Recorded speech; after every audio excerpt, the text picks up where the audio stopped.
All right, hi everyone. I want to give you a quick update. This is one of my dearest and best friends, Jo-Ann Carricarte, and we're talking today about the power of giving and giving back.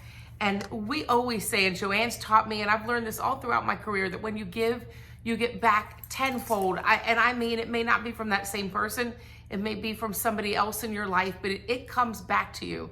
And when I had leukemia 5 years ago, I was never so thankful that I spent my whole career and my whole life giving, because it did come back. People who I had given and helped and supported in ways that I never realized I'd done so much for them came back to me. And I may have lost some friends in the process who didn't know how to talk about cancer, but I gained so many more angels. You were one of them. And the beautiful story I have to share about Jo-Ann is 5 years ago, at 10 months into my 1-year battle in the hospital with leukemia, they sent me home and said, there's nothing we can do for you. You're either gonna live or die, but there's no more medicine. We have nothing left for you. Go home. And it was bittersweet. I was excited to see Gabriel, but I didn't know if I was gonna live. And I had a 25% chance of survival. And it was so emotional to me. And they called me and said, 3 days later, your cancer's coming back. You need to come back for a transplant.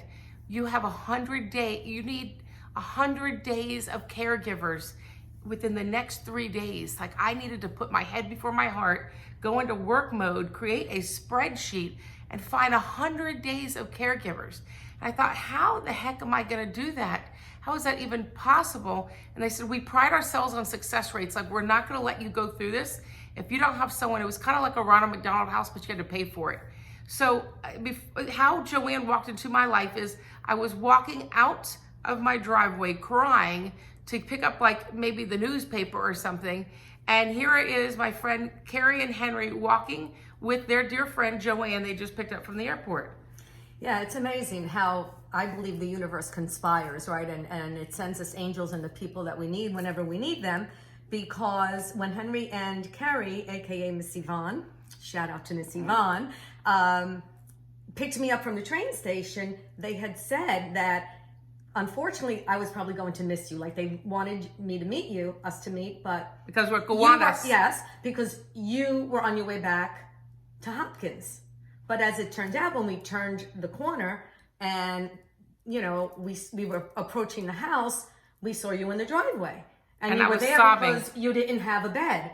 So they didn't have a bed for me at the hospital. I didn't have my 100 days of caregivers to produce on this spreadsheet. They wouldn't take me at that time until I could produce all of this. And I was nice to meet you. My name's Loriana. This is Jo-Ann. I gave a hug, and I'm sitting here crying about this. And you know what she says to me? Sign me up. I'll take 3 weeks. Or as much as you need, really, because I wasn't working. That gets me so choked up. I'll never forget it, because I didn't think I was going to be able to piece it together. I didn't think I was going to be able to get it. And I was in a new area. Again, this happened to you. It happened to me here now in a new area. And to be in a new area and have to find 100 days. My parents were taking care. My dad had my dog. He wasn't physically fit to really take care of me. My mom and sister had Gabriel, so they couldn't be my caregivers.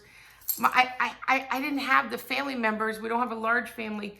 And somehow, by the grace of God, I created that spreadsheet and I started plugging people in. Who could take Monday? Who could take Tuesday? Who could take 3 days? And you came in and you just took over and you said, I've got the 3 weeks. If you need me more, I'm here. And the reason you did it is because you went through something years before that you suffered, right, and you had no help. Right. And I also had to end my career, not on my terms, because I couldn't go back because of all the orthopedic surgery that I had had and all the complications and, you know, lack of movement and so on and so forth. So I had a very, very long recovery. And I know what it's like when you don't know what's going on, or the why. The why. Right? The why. Why? Why am I in this dark place? Why am I losing so much weight? Why can I not feel my leg? Why do I have these stabbing nerve pain? Why am I losing my career I worked so hard for? And all of a sudden, people start giving to you. And at the same time, I've been very transparent.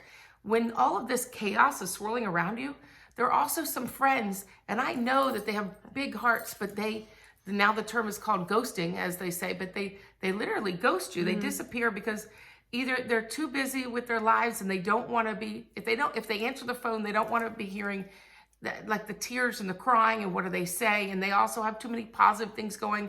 They don't want to bring their day down. And some simply don't know what to say. And I would just pray for them saying, it's okay. You don't know what to say. Just say that I'm here for you. You don't even need to respond to my text. But then there's other people who I hadn't talked to in 20 years since high school or since certain jobs, and they stepped up. And it changed my life, and it really changed my perspective that thank goodness that I planted the seeds. And I tell people every day, what you're doing today about armoring up is prepare, present, prevail. You're also preparing not just your body for illness, but you're preparing your entire life for illness, that the goodness you give out right now, how you help people when they're in need, with that, whatever you can do. It doesn't have to be money. Whether you watch your child, I had someone who has Gabriel today for 3 hours, didn't cost them a dime to have him over to play. Whether you cook a meal, whether you come over and say, hey, can I, this sounds crazy, massage your feet, but when you have neuropathy and you're crying in pain, that's a big deal. Hey, can I just come over and pray for you? I only have 10 minutes, but I'll come say a prayer. There's some way that you can give. And when you put those seeds down, it grows. And when something happens to you, you are so thankful and it comes back. And this time, I knew that I continued to give back. I knew I was so grateful because so many people, it was heartbreaking on my unit that every day I woke up, someone else went home. And to this day, I can't say the word home. I tell Caesar I'll be back at the house because the nurses would say, I'd say, where is my friend Tom? Or where is my friend? And they said they went home, home, I would ask. And it would break my heart. And I'd say, you know what? Somehow God has saved me. I have been saved, and I have a moral obligation to be the voice, not just for me, but for them and for the suffering, because the day before when they walked with me, they looked just like me. They looked healthy. And so I'm so thankful that since that day, I've continued to give and give and give and give of myself.